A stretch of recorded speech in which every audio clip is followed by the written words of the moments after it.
Mereka membicarakan tentang pernikahanku. Jadi ayahku bilang saat Alma menikah dan gereja yang indah ini dan mengantarnya ke pelaminan, lalu ibuku berbalik dan berkata, itu tidak akan terjadi karena anak perempuanmu seorang muslim. Oke, aku lahir dan dibesarkan di keluarga Meksiko. Selama kami di sekolah, kami harus menghadiri misa. Selama misa, semua orang melakukan gerakan tanda salib, tapi orang yang duduk di sebelahku tidak melakukannya. Mengapa dia tidak melakukannya? Mulailah percakapan dan dia mulai menjelaskan bahwa dia seorang muslim. Suatu malam, aku sedang tidur dan aku merasa gelisah. Itu diletakkan dalam sebuah kotak dan kotak-kotak itu berada di ruang bawah tanah. Aku merasakan dorongan itu, aku harus pergi dan menggalinya. Aku mengeluarkan Al-Quran ini dan membawanya ke atas. Mungkin ini saatnya aku memulai. Bahkan tanpa disadari, aku jatuh cinta pada agama ini. Aku berkoordinasi dengan temanku untuk pergi ke masjid. Kamu memintaku untuk menutupinya agar pria bisa menurunkan pandangan mereka. Biarkan mereka belajar untuk menurunkan pandangan mereka. Assalamualaikum Saudari Alma Campos. Terima kasih banyak telah menerima undangan kami. Kami sangat senang kamu bisa hadir bersama kami. Aku ingin memulai dengan bertanya, siapa Alma Campos? Dapatkah kamu menceritakan secara singkat tentang kehidupanmu? Waalaikumsalam. Namaku Alma Campos. Aku seorang mu'alaf Meksiko-Amerika. Aku lahir dan dibesarkan di Chicago. Aku tinggal di sini hampir sepanjang hidupku. Aku anak perempuan dari keluarga imigran. Aku anak pertama, satu-satunya anak perempuan di rumahku. Dan aku masuk Islam mungkin, aku lupa kapan tepatnya. Sekitar 25 tahun lalu. Kau tahu sudah lama sekali aku menjadi seorang muslim. Jadi saat ini aku adalah direktur penerimaan di sebuah sekolah Islam. Dan aku juga merupakan salah satu pendiri Ujala Foundation Muslim Latino di Chicago. Di mana hal ini adalah passionku, organisasi ini. Bagaimana kehidupan beragamamu dulu? Apa yang kamu yakini? Oke, aku lahir dan dibesarkan di keluarga Meksiko dan biasanya jika kamu berasal dari keluarga Meksiko, kamu beragama Katolik. Jadi agama Katolik itu terikat dengan budaya Meksiko. Secara budaya begitulah aku, tapi secara agama kami tidak benar-benar menjalankan agama Katolik di rumahku. Dan aku ingat saat aku masih kecil, kamu membawaku ke kenangan masa kecilku. Saat aku masih kecil, mungkin umur 4 atau 5 tahun, aku bahkan tidak ingat berapa umurku. Ibuku selalu berkata seperti, Tuhan mengawasimu, Tuhan mengawasimu. Dan di dalam rumah kami, ada hologram Yesus dan aku sangat takut dengan hologram ini. Karena setiap aku bergerak, gambar ini akan selalu mengawasiku. Aku sangat takut dengan gambar ini. Tapi ya, kami dibesarkan sebagai orang Katolik. Dan aku ingat dibesarkan sebagai seorang Katolik dengan gagasan tentang Tuhan dan tidak pernah sepenuhnya memahami konsep Yesus. Tetapi hanya merasa bahwa aku harus percaya pada Tuhan. Tuhan itu ada tapi tidak pernah benar-benar masuk akal bagiku. Jadi saat aku tumbuh dewasa, kadang-kadang aku pergi ke gereja dan aku jujur, aku tidak pernah benar-benar mempelajari agama Katolik. Kau tahu, tidak hingga aku menjadi seorang Muslim. Saat aku menjadi seorang muslim itu, bahkan belum menjadi muslim, aku pikir saat aku mulai mempelajari Islam dan benar-benar mempertanyakan banyak hal, aku mulai banyak berfokus pada apa yang diajarkan agama Katolik pada kita. Aku merasa aku tidak percaya dengan agama, jadi aku mulai mempelajarinya lebih lanjut saat aku mulai mempelajari Islam. Bagaimana pertama kali kamu mendengar tentang Islam? Apa pandanganmu terhadap Islam? Seperti yang kamu tahu, orang dewasa yang sepenuhnya sadar, saat itu aku masih remaja, mungkin baru masuk SMA. Orang tuaku memasukkanku ke SMA Katolik khusus perempuan. Dan sekolahku bukan sekolah yang sangat bagus. Jadi mereka bilang, oke, kamu masuk ke SMA Katolik khusus perempuan ini. Selama kami berada di sekolah, kami harus menghadiri misa. Salah satu hal yang kamu lakukan selama misa yaitu melakukan gerakan tanda salib. Selama misa, orang yang duduk di sebelahku tidak melakukan tanda salib. Dan aku berpikir, mengapa dia tidak melakukannya? Jadi aku tidak tahu kenapa, tapi aku menyadari bahwa melakukan tanda salib selalu membawa sesuatu yang buruk.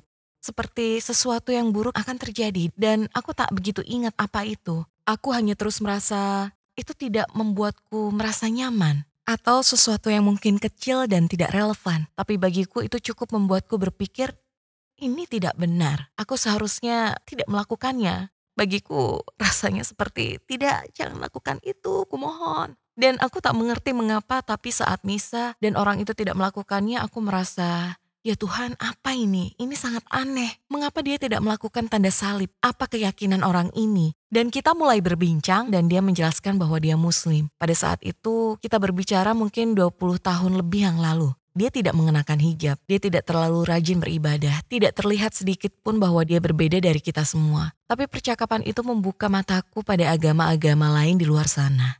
Dan dia akhirnya menjadi sahabatku di SMA dan kami sering membahas agama secara mendalam. Dan dia mulai memperkenalkan hal-hal yang dia yakini.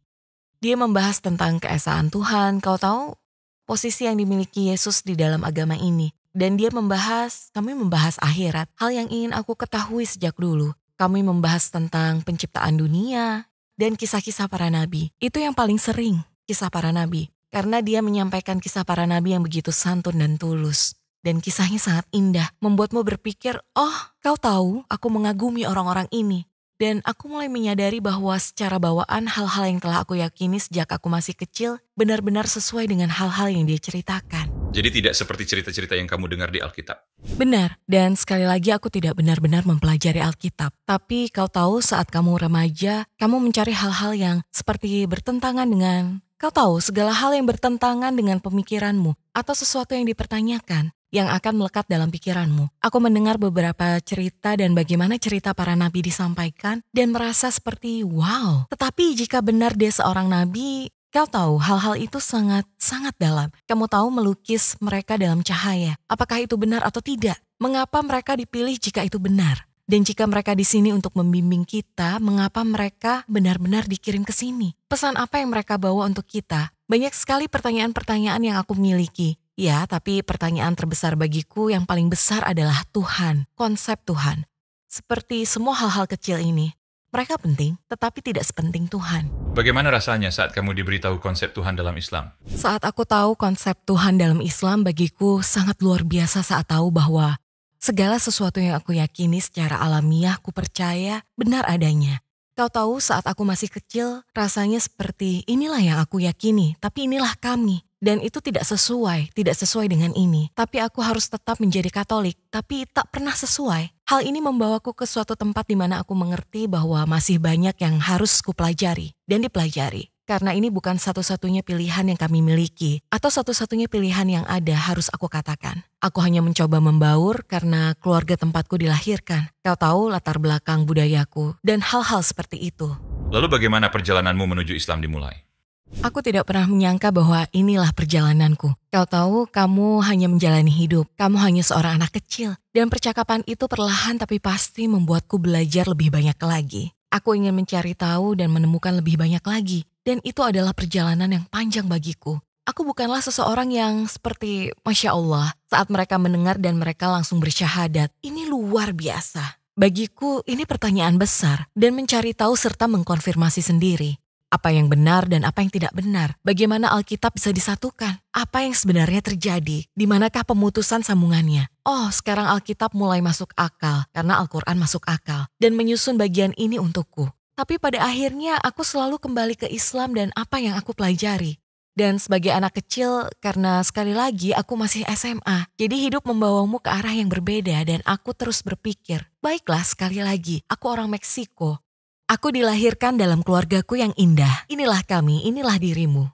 Semuanya baik dan indah. Aku menghormatinya, aku mempercayainya. Tapi ini untuk kalian, ini untuk kami. Kau tahu, pikiranku agak menutup pilihan itu untuk aku percaya. Aku tidak tahu mengapa, tapi itu hanya menutup itu sebagai pilihan bagiku. Dan itu terjadi selama bertahun-tahun. Saat aku masuk kuliah dan aku di perguruan tinggi, aku menjadi muda lagi. Aku mendapati diriku selalu meninjau kembali gagasan tentang Islam. Aku mendapati diriku membela Islam, membela kaum muslim. Dan saat orang-orang mengatakan hal-hal negatif tentangnya, aku akan bilang, tunggu sebentar, tunggu dulu. Kau tahu, pernahkah kamu bertemu dengan muslim? Apakah kamu pernah membaca Al-Quran? Apakah kamu tahu sesuatu tentang Islam? Tapi sekali lagi, aku tidak tahu bahwa hal itu akan terjadi padaku.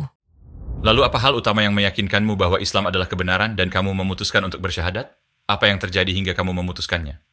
Tidak ada satu momen khusus di mana aku menemukan atau berkata pada diri sendiri, ini adalah kebenaran. Aku rasa ini adalah sebuah perjalanan bagiku. Bagiku, aku menemukan diriku sendiri. Aku tumbuh, kau tahu, kamu berproses dalam hidupmu. Karena aku, kau tahu, seorang remaja atau awal usia 20-an pada waktu itu, dan kamu tumbuh mencoba menemukan dirimu sendiri. Siapa dirimu dan ini dan itu. Pada saat yang sama aku menemukan agama yang indah ini. Bahkan tanpa disadari aku jatuh cinta pada agama ini. Dan ini adalah sesuatu yang tak ku ketahui. Kau tahu hal yang aku pelajari. Aku menyadari pada satu titik bahwa itu telah merasuk ke dalam hatiku. Dan saat itu aku tidak berpikir bahwa, agama ini adalah kebenaran. Pada saat itu aku menyadari aku jatuh cinta dengan Islam. Kau tahu ini adalah perjalananku, bagaimana hal itu terjadi padaku. Dan kemudian apa yang terjadi hingga kamu memutuskan untuk menjadi muslim? Setelah menjadi muslim bertahun-tahun dan mempelajarinya sendiri, aku cukup tertutup bahwa aku sedang mempelajari Islam. Aku punya banyak teman muslim yang tidak menjalankan ibadah. Dan satu hal yang sangat aku hormati dari mereka adalah bahwa meskipun mereka tidak melakukannya, mereka sangat jelas mengatakan apa yang benar dan apa yang salah dalam agama mereka. Mereka tidak akan mencoba untuk membenarkan setiap kesalahan yang mereka buat. Dan ini bagiku, aku sangat menghormati itu. Aku menghormati bahwa mereka begitu teguh pada apa yang mereka yakini. Bahkan jika itu bertentangan dengan diri mereka sendiri. Aku terkesan dengan hal itu dan aku banyak mempelajarinya sendiri. Aku membaca Al-Quran dan membaca apa saja yang bisa kudapat sendiri. Kau tahu, rasanya seperti perjalanan pribadi bagiku. Ini bukanlah perjalanan yang aku pikirkan akan menuntunku menjadi seorang muslim. Itu adalah perjalanan tentang sesuatu yang menurutku menarik. Jadi yang terjadi adalah pada suatu malam aku sedang tidur dan aku ingat merasa cemas tentang di mana aku menaruh Al-Quran milikku. Dan itu aneh karena aku tidak pernah secemas itu. Tapi aku hanya ingin tahu di mana aku meletakkan Al-Quran ini. Dan itu setengahnya dalam bahasa Inggris, setengahnya dalam bahasa Arab. Tapi bagiku itu adalah sebuah kitab suci. Aku menyadari bahwa itu kitab suci. Dan aku ingat bahwa kitab itu diletakkan di dalam sebuah kotak. Dan kotak-kotak itu ada di ruang bawah tanah. Jadi aku merasakan dorongan seperti aku harus pergi dan mencarinya. Tidak mungkin ada di sana hanya untuk menghormati. Apapun itu aku tidak tahu. Di tengah malam aku pergi ke ruang bawah tanah. Aku mulai memeriksa semua kotak-kotak ini. Aku menarik Al-Quran ini dan membawanya ke atas. Lalu aku berkata, mungkin ini saatnya bagiku untuk mulai mencari lebih banyak informasi, menemukan pengajian atau semacamnya. Untuk meninjau kembali gagasan tentang Islam dan aku berkoordinasi dengan seorang temanku untuk pergi ke masjid. Saat itu hari Sabtu atau Minggu pagi. Kami bilang kami akan pergi ke masjid. Jadi pagi itu, subhanallah, seperti jika ada sesuatu yang akan berubah dalam hidupku, itu adalah hari itu. Jadi pagi itu kami melangkah ke masjid dan ada seorang pria yang ada di sana. Aku tak tahu siapa dia, tapi aku selalu berdoa untuk orang ini. Karena aku percaya saat ini dia telah meninggal. Kami bertanya kepadanya, aku mencari kelas pengajian, apa saja? Apa ada yang ingin kamu pelajari tentang Islam? Dan kami mulai percakapan. Dia mulai bertanya padaku, apa yang aku ketahui tentang Islam? Aku mulai menceritakannya. Aku sudah mempelajarinya untuk sementara waktu. Aku sudah berpuasa selama beberapa tahun. Maksudku dengan caraku, ya kan? Itu bukan cara terbaik, tapi aku mencoba berpuasa. Dan saat itu aku sudah berhenti makan daging babi. Aku sudah berhenti mengkonsumsi apapun yang mengandung alkohol. Maka aku menerapkan semua hal kecil ini saat aku belajar. Hanya karena mereka masuk akal bagiku. Sepertinya ini adalah hal yang benar untuk dilakukan. Dan aku akan melakukannya. Lalu ia mulai menanyakan rukun iman kepadaku. Ia mulai bertanya kepadaku, apakah kamu percaya kepada Allah yang Esa? Apakah kamu percaya bahwa Yesus adalah seorang nabi? Apakah kamu percaya kepada Nabi Muhammad SAW?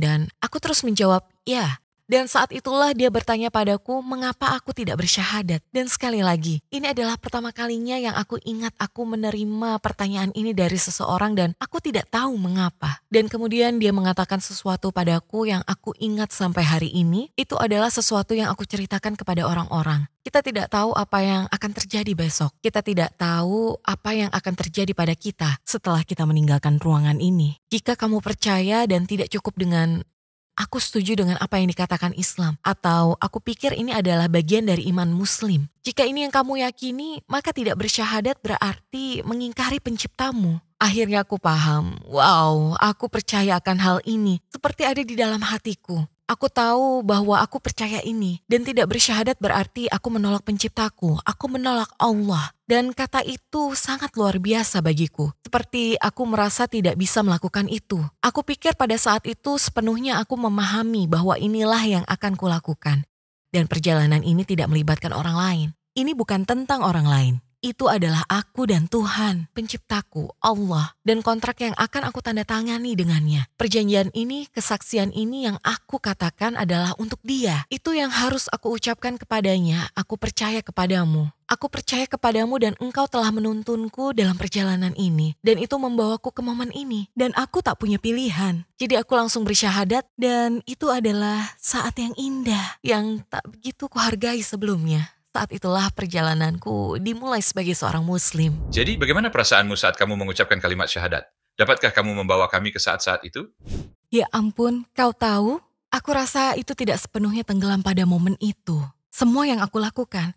Namun bersyahadat bagiku saat itu sangatlah penting. Kau tahu, aku masih muda. Aku seorang mahasiswa. Aku memiliki begitu banyak ide tentang apa yang harus aku lakukan dengan hidupku. Apa yang harus aku pelajari, bagaimana karir yang aku inginkan, apa yang ingin aku lakukan, kapan aku ingin menikah, yang aku tidak berniat menikah dalam waktu dekat, punya anak tidak dalam waktu dekat. Tentu bukan dengan menjadi muslim secara tiba-tiba, tapi aku berada di titik persimpangan, di mana keputusan seumur hidup harus kubuat. Kau tahu, aku harus memutuskan masa depanku, tujuan masa depanku. Dan aku sangat bingung. Aku tidak tahu apa yang harus aku lakukan. Di mana aku akan berakhir besok. Banyak hal yang terjadi dalam pikiranku. Dan saat aku bersyahadat itu, subhanallah, hanya Allah yang bisa melakukannya. Tapi semua bagian dari hidupku, semuanya hadir bersamaan. Semuanya datang begitu saja. Bagaimana reaksi keluarga dan orang-orang di sekitarmu? Setelah bersyahadat, aku tidak memberitahu semua orang bahwa aku seorang muslim. Aku tidak keberatan jika orang mengetahuinya, jika mereka tahu tidak masalah bagiku. Tapi terutama pada tahap-tahap awal pertobatanku, aku tidak memberitahu orang-orang bahwa aku seorang muslim. Jadi aku sama sekali tidak menceritakannya pada keluargaku. Salah satu alasan mengapa aku tidak melakukannya, dan aku pikir bagi sebagian dari kita itu penting bahwa kita harus menemukan kekuatan di dalam diri kita sendiri, terutama jika kamu sendirian. Kamu perlu mencari tahu siapa dirimu dalam agama ini, dan kau tahu, perkuatlah dirimu dan apa yang kamu ketahui sebelum kamu terlibat dalam percakapan ini. Dan secara pribadi, aku tidak ingin berdebat. Seperti aku tidak ingin orang memberiku pendapat-pendapat itu dan mengatakan bahwa itu salah. Atau mengapa aku melakukan ini? Atau semua pertanyaan yang akan muncul karena cinta. Mereka mungkin akan menanyakan ini padaku. Karena mereka mencintaiku, mereka peduli padaku. Mereka khawatir, ini adalah hal yang sangat baru bagi mereka. Tapi aku tahu apa yang aku lakukan. Dan seperti yang aku katakan sebelumnya, ini antara aku dan Tuhan. Dan aku tidak ingin orang lain menghalanginya. Aku merasa pada akhirnya aku akan berdiri di depan penciptaku dengan apa yang kulakukan dan tindakan yang aku ikuti. Dan orang lain tidak berperan apapun dalam hal ini. Jadi aku tidak memberitahu siapapun. Juga mungkin aku sedikit takut untuk memberitahu orang-orang. Tapi cara keluargaku mengetahuinya, aku rasa mereka tidak ingat ini. Tapi aku ingat. Kami semua pergi makan malam dan kami berada di sebuah restoran. Dan aku satu-satunya gadis di rumahku. Aku satu-satunya anak perempuan tertua. Bagi ayahku, aku adalah gadis kecilnya. Dan mereka membicarakan pernikahanku. Jadi ayahku berkata, saat Alma menikah dan di gereja yang indah ini dan mengantarnya ke pelaminan, dan banyak sekali rencana-rencana yang dimiliki ayahku untuk pernikahanku. Jadi aku terdiam dan aku hanya, kau tahu, menikmati makananku, hanya diam, membiarkan mereka melakukan percakapan itu. Lalu ibuku berbalik dan bilang, itu tidak akan terjadi. Dan ayahku jelas bereaksi dan dia bilang, mengapa hal itu tidak terjadi? Dan dia bilang, karena anak perempuanmu adalah muslim. Jadi aku mulai makan sedikit lebih cepat. Ibu melihatku sholat. Aku pikir ibu melihat aku sholat di kamarku. Kemudian memahami jika aku sudah bersyahadat dan menjadi seorang muslim. Tapi aku pikir mereka mengira itu adalah sebuah fase untuk waktu yang lama. Dan lagi mungkin karena usiaku dan siapa aku saat itu. Saat aku bersemangat tentang sesuatu dan ini adalah salah satu dari hal-hal itu. Aku menjadi sangat protektif. Jadi aku membela agamaku. Aku takut kehilangan agamaku. Aku takut kehilangan apa yang baru saja aku temukan. Mereka sangat menghormati pilihan-pilihan yang telah aku buat. Mereka tidak memahaminya, tapi mereka adalah keluargaku. Dan berkali-kali kami bertanya saat seseorang bersyahadat, bagaimana reaksi keluargamu? Bagaimana mereka memperlakukanmu? Bagaimana keadaan di rumah? Dan subhanallah sekarang aku telah menjadi muslim sekian lama dan melihat ke belakang. Aku rasa ini sangat penting untuk ditanyakan. Bagaimana kabarmu dengan keluargamu? Bagaimana kamu membawa Islam ke dalam kehidupan mereka? Bagaimana kamu merepresentasikan Islam kepada mereka? Karena mereka mencintaimu dan mereka takut. Mungkin mereka mengira bahwa kamu hanya mengambil jalan yang sangat berbeda. Dan itu adalah sesuatu yang aku renungkan sekarang. Karena aku bukan contoh terbaik pada waktu itu. Tapi aku mencoba lebih baik. Jadi bagaimana reaksi ayahmu? Kau tahu, jadi aku rasa mereka baik-baik saja. Mereka pikir itu mungkin sebuah fase. Mereka baik-baik saja, mereka mencoba untuk melihat bagaimana Islam dapat mengubahku. Apa yang akan berbeda dari diriku setelah menjadi seorang muslim. Aku pikir sebagian besar perubahan yang mereka lihat adalah positif. Jadi mereka tak mempermasalahkan hal itu. Tapi kemudian aku memutuskan akan menjual bisnisku dan pindah ke Timur Tengah agar aku bisa belajar. Dan aku tidak tahu bagaimana aku melakukannya. Aku benar-benar tidak tahu bagaimana aku mempercayakannya pada orang tuaku. Aku tidak bisa membayangkan anak-anakku melakukan itu padaku. Atau kau tahu betapa beraninya aku melakukan hal itu pada waktu itu. Tapi aku bilang ini adalah saat yang tepat untuk melakukannya. Secara finansial, aku bisa melakukannya. Bisnis yang aku geluti, aku adalah seorang mitra dari broker hipotek. Dan aku mengerti bahwa riba itu haram, jadi aku harus keluar dari bisnis itu. Jadi aku pikir, oke, mereka membelinya. Aku punya uang sehingga aku bisa melakukan perjalanan dan tinggal di luar sana dan menemukan diriku sendiri. Karena aku juga ingin melepaskan diri dari kehidupanku di sini. Aku ingin sendiri dan menemukan diriku sendiri serta menemukan agama ini dengan cara yang sesuai denganku. Saat aku melakukan perjalanan itu rasanya sulit bagi mereka. Kau tahu, mereka merasa itu hal yang sulit. Mereka sangat takut jika aku pergi. Aku tidak mengenal siapa-siapa. Kamu tahu aku tidak bisa bahasanya. Kami tidak pernah bepergian. Kami tidak memiliki FaceTime. Kami tidak punya, kamu harus mengirim surat dan butuh waktu 2 minggu sampai kamu menerima suratnya. Dan panggilan telepon seperti, kau tahu, kamu menggunakan kartu telepon kecil. Sekarang aku melihat ke belakang, kau tahu, saat aku membaca tentang Islam, aku yakin bahwa setiap kali aku menemukan halaman yang membahas hijab, aku akan membalik halaman itu. Seperti aku tak ingin tahu. Itu adalah sesuatu yang tidak ingin aku lakukan. Itu adalah sesuatu yang sangat asing bagi diriku. Seperti tidak ada seorang pun di keluargaku yang mengenakan hijab. Hijab itu sangat-sangat jauh dari apapun yang pernah ingin kulakukan saat itu. Dan hal ini terjadi selama beberapa saat. Kau tahu, aku mencoba untuk berpakaian lebih sederhana, lebih banyak lengan panjang dan ini dan itu. Itu relatif mudah. Harus kuakui setelah bersyahadat aku memeriksa lemari pakaianku dan membuang banyak pakaianku. Dan alasanku melakukan itu adalah karena aku menyadari kelemahan dalam diriku. Jadi aku tahu ini adalah sesuatu yang harus aku lakukan. Kau tahu itu seharusnya tidak kugunakan lagi. Jadi aku mencoba mengganti pakaianku. Tapi menaruh sesuatu di kepalaku sangat sulit. Konsep dan gagasan itu sangat sulit bagiku dan butuh waktu cukup lama. Setelah mempelajari lebih banyak lagi tentang Islam, aku benar-benar merenungkan mengapa aku menolak untuk berhijab. Kau tahu, aku harus benar-benar merenung. Mengapa aku begitu menentang gagasan untuk mempelajarinya? Aku tidak ingin mendengarnya. Aku tidak ingin mendengar contoh tentang hal itu. Mengapa hal itu begitu kuat dalam diriku? Dan aku sampai pada kesimpulan bahwa ini adalah sesuatu dalam diriku. Itu bukan agamaku. Bukan Islam yang salah atau menindas atau tidak adil. Kau tahu, karena pada saat itu, pikiranku hanya akan mengerti bahwa hijab itu menindas. Itu tidak baik. Kau memintaku untuk menutupinya karena seorang pria. Sehingga mereka bisa menurunkan pandangan mereka. Biarkan mereka belajar untuk menundukkan pandangan. Kau tahu, pikiranku hanya, kau memintaku melakukan ini untuk orang lain. Itu tidak adil. Dan mengapa semua saudara-saudara muslim ini berjalan-jalan tanpa membawa apa-apa yang mengidentifikasikan mereka sebagai muslim? Tidak ada. Aku tidak akan tahu kalau mereka muslim. Tapi kau ingin aku memakai jilbab? Aku hanya berpikir seperti itu. Jadi setelah beberapa waktu, aku mulai belajar dan membacanya sendiri. Karena aku tidak ingin ada masukan dari siapapun atau tekanan apapun untuk mengenakan hijabku. Dan aku tidak ingat apa tepatnya, tapi aku tahu ada pengajian yang aku dengarkan. Dan itu benar-benar meyakinkanku saat aku mengerti. Aku tidak memakainya untuk orang lain. Kecuali karena Allah yang memintaku melakukan ini. Dan jika segala sesuatu yang telah aku cari tahu dan memahami bahwa ini masuk akal, ada benarnya dan untuk kebaikan, mengapa aku tidak melakukan ini? Aku harus melakukan itu. Dan aku memutuskan hari di mana aku pergi ke Yordania lagi, memisahkan diri dari komunitas ini dan sekitarku, akan menjadi hari di mana aku mulai mengenakan hijab. Dan itulah yang aku lakukan. Dan untuk sementara waktu, aku mengalami sindrom penipu. Aku seperti mengenakan pakaian orang lain, aku bukan diriku sendiri. Dan aku melihat berbagai cara dan budaya yang berbeda dalam mengenakan hijab. Dan aku akan merasa seperti, tapi aku bukan orang Arab, tapi aku bukan Desi, tapi aku bukan ini. Dan memang ini adalah perjalanan yang sangat panjang bagiku. Aku mulai memakainya hanya untuk menyenangkan Allah. Hanya untuk menyenangkan Allah. Memahami bahwa ada kebaikan di dalamnya bagiku. Dan setelah aku mulai memakainya, saat itulah aku benar-benar melihat betapa besar pengaruhnya dalam hidupku. Jadi aku mengerti caraku terlibat dalam percakapan, cara orang akan melibatkanku, cara hijab melindungiku, Dan tidak ada, aku bisa bilang tidak ada sejak aku menjadi seorang muslim. Apakah kamu pernah mengalami kesulitan karena hijabmu? Aku pikir sebagai orang yang berhijab pasti ada. Itu lucu, bagi seorang pria muslim tidak ada yang benar-benar mengidentifikasimu sebagai seorang muslim. Kamu dapat menjalani hidup seperti tak ada apa-apa. Bagiku, aku pernah mengalami beberapa situasi karena hijabku yang bisa aku katakan, oke, inilah mengapa kau mengincarku. Tapi alhamdulillah tidak ada masalah yang terlalu besar. Jadi pernah saat aku di Meksiko, aku bepergian dengan keluargaku. Saat itu aku bersama orang tuaku, anak-anakku, suamiku. Kami semua berwisata di kota Meksiko. Kami tiba di gedung ini.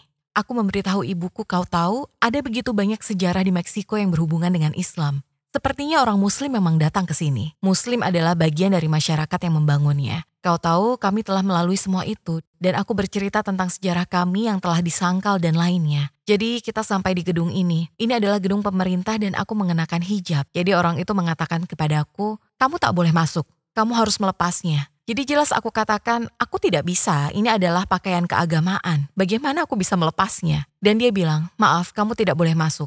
Kau harus melepasnya, tidak boleh pakai topi, tidak boleh ini, tidak boleh itu. Dan tanggapan langsung dariku adalah, apakah kamu percaya pada Maria? Dan kemudian dia bilang, ya. Jadi aku seperti, halo, ingat Bunda Maria? Aku berpakaian seperti Maria, dan kau tidak mengizinkan aku masuk. Dan kemudian dia seperti, oke, masuk saja. Sebagai seorang wanita yang telah masuk Islam, apakah menurutmu agama ini merendahkan perempuan? Sebagai seorang wanita yang masuk Islam, apakah agama ini merendahkan perempuan? Sama sekali tidak, sama sekali tidak. Dan aku mengerti bahwa orang mungkin merasa seperti itu atau mungkin memiliki persepsi seperti itu. Tetapi saat kamu benar-benar mempelajari agama ini dan kamu melihat bagaimana agama ini menghormati wanita, aku pikir bagiku aku sangat terkesan dengan hal itu. Aku diajak untuk kembali memahami cara perempuan diperlakukan. Bahkan pada masa Nabi Muhammad SAW. Kau tahu maksudku jelas dimulai dari zaman Nabi Muhammad SAW. Dan secara budaya aku pikir saat ini kita melihat banyak hal. Aku pikir kita sedang melihat Islam dengan cara yang lebih baik saat ini. Dengan semua yang terjadi di Gaza. Dan kamu melihat bagaimana manusia benar-benar berperilaku dalam situasi yang sulit. Cara mereka melindungi keluarga mereka, perempuan mereka, anak-anak mereka, komunitas mereka, kelembutan dalam diri mereka. Benar, dan kamu melihat peran wanita juga. Jadi sebelum masuk Islam, aku benar-benar memiliki kesalahpahaman bahwa Islam adalah agama yang menindas perempuan. Dan setelah mempelajarinya dan menjalaninya, aku bisa menjamin bahwa itu tidak benar. Jadi apakah mungkin untuk tetap berpegang pada budayamu dan menjadi muslim sekaligus, bisakah kamu menjadi seorang muslim Meksiko? Ya oke. Jadi aku pikir salah satu kesalahpahaman besar yang dimiliki orang adalah saat kamu memeluk Islam, kamu menjadi orang Arab atau kamu harus berbudaya lain yang bukan milikmu. Dan jujur, saat aku pertama kali masuk Islam sekitar lebih dari 20 tahun yang lalu, aku tidak menemukan mu'alaf, muslim latin manapun pada waktu itu. Dan itu sangat sulit bagiku saat itu. Sekarang sangat berbeda, sangat berbeda. Waktu telah berubah menurutku dengan adanya media sosial dan berbagai platform dan kelompok yang berbeda dan pemaparan Islam, kami memahami bahwa kamu tidak harus menjadi orang Arab, kamu tidak harus menjadi Desi, kamu tidak harus menjadi orang Rusia, kamu bisa menjadi dirimu sendiri dari manapun kamu berasal dan jadilah seorang muslim. Islam diturunkan untuk umat manusia dan itu termasuk kamu. Secara pribadi perjalanan itu bagiku pada waktu itu sedikit sulit. Dan aku ingat merasa seperti aku satu-satunya orang yang baru masuk Islam. Tidak ada orang lain yang menjadi mu'alaf. Tidak ada orang lain yang masuk Islam. Dan saat itu aku mencari seseorang yang memahami perjalananku. Memahami pertanyaan-pertanyaanku. Mengerti kesulitanku. Mengerti, kau tahu selama perjalananku aku tak bisa menemukannya.